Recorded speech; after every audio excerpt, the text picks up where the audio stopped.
Hi babes, welcome back. Today I'm sharing my go-to routine for a flawless skin-like makeup look that's perfect for every day. It is natural, lightweight and super easy to recreate even if you're a beginner. Keep on watching.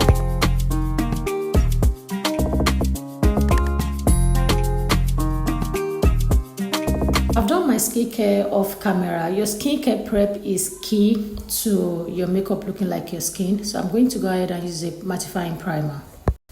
Now here is the secret to that skin-like finish. I mixed my foundation with a bit of moisturizer. This makes it sheer and blendable like a second skin. So I'm using my fingertips to rub it on my face like I'm rubbing a normal face cream.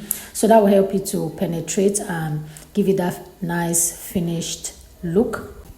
Next, I'm using a concealer only where I need it to keep things minimal. As you can see, that the rest of my face looks like my face, but the part where I have concerns, I went there to conceal it with concealer, and I also highlighted my face. Then to bronze the perimeters of my face, I'm using a creamy bronzer and a brush.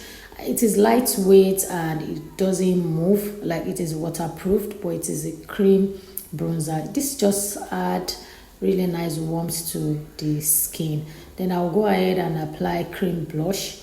That palette is a lipstick palette, but I like to use most of the colors there for my blush because it looks really nice. Then I'm going to dip this crease brush into the creamy bronzer and I'll just use that to define my crease. Then for my lid, I'm using the same concealer I use under my eyes on my lid just to open it up. Then I use my blush brush to blend my under eye really well into the blush. Then I set my under eyes with that compact powder. See, that compact powder is OG, and if you struggle with your under eye creasing even after using a certain powder, try using Maybelline SuperStay compact powder. It does it perfectly and it just gives you the amount of coverage you need under your eyes without adding so much to it. Then for my brows, because we're going for hair-like stroke, we still want to maintain that nice, fluffy brow look. I'm going to go over my brows with a stroke and I'm using gel liners. So I mixed both brown and black together because my brow hairs are really black. So I'm mixing both. If I use the brown alone, it's going to show through my brow hairs. So I just decided to mix both together to give me a perfect hair color, and that's what I'm doing here. And I'm using a flat angle brush. It's a two-sided brush. One side is the spoolie and one side is the angle brush. Then for my eyes, I'm using a pencil. This is a creamy pencil, but it dries really fast. I'm using it in my waterline, and I'll use the same pencil to tight line my eyes. So after tight lining my eyes, I'm going to go ahead and use a pointy brush, that's eyeliner brush.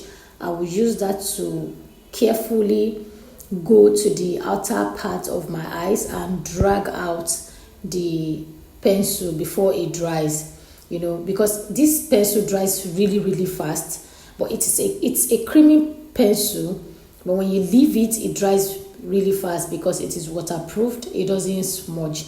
But before it dries, I went ahead to use a brush to drag out the outer part of my eyes to give it a little wing.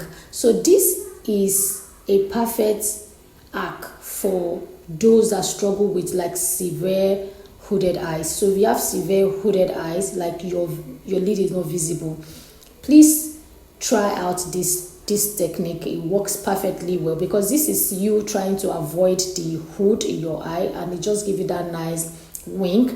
Then over to my lashes, I'm using my mascara to tidy up my lashes to get rid of the fallout from the compact powder that I use on my eyelid, and I'm also going to be using that in my lashes. As you can see, it just make everything look really seamless.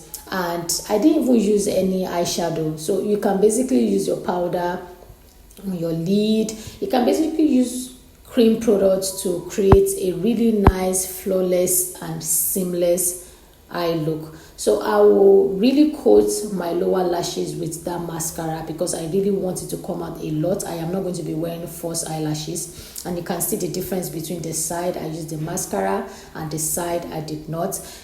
Then over to my skin, I'm going to be adding liquid illuminator. This is like a creamy thick illuminator with a beauty sponge. See, if you want to have a seamless application with your creamy illuminator, just use a beauty sponge. It distributes it really well and seamlessly, and it makes it look flawless without giving you that patchy looks that comes with when you use maybe like a brush. I think when it comes to liquid illuminator, beauty sponge applies it a lot more better and more flawless as opposed to using a brush. So that is what I am going to be doing. I'm applying it on the highest points of my face. For the lips, I'm going for a natural vibe with a touch of pink, beige color. I'm going to line my lip first, and I'm using a brown pencil. So this brown pencil is a creamy pencil in the sense that it's smear when you apply it, not like it smear, it leaves your lips and start bleeding. No, not that.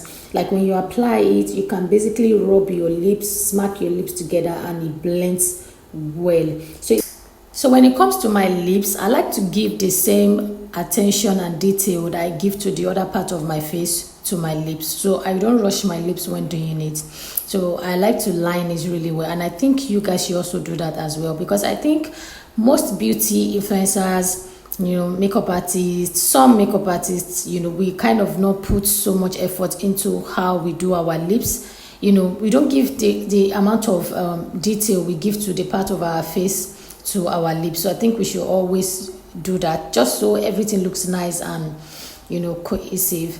So now that I've blended my lips together, you can see how that pencil blended really well without me using a brush. Then I'm going to go into the middle part of my lips and just apply my lipstick. So this lipstick is from the same palette that I got my blush, my cream blush from. So I mixed like 2-3 shades of pink, peach together and smack really well. That is what I am doing here. I'm using a brush, and I also went ahead to use another clean brush to just blend just where the middle color meets with the brown. I'm not going on top of the brown, just where they both meet. After that, I would go ahead and use my DIY lip oil on top of it, and that just sealed everything, and it just gave me a juicy lips. And to seal all the old makeup together, in order for it not to smell or move, I'm going to spray my face, and here you have it, guys. Here is the final look. It's natural, glowy, and perfect for every day. I love how this routine turns out, and I love how it makes my skin feels. If you try this, let me know in the comment section. Don't forget to like, subscribe, and hit that bell so you never miss a tutorial. See you in the next one. Bye.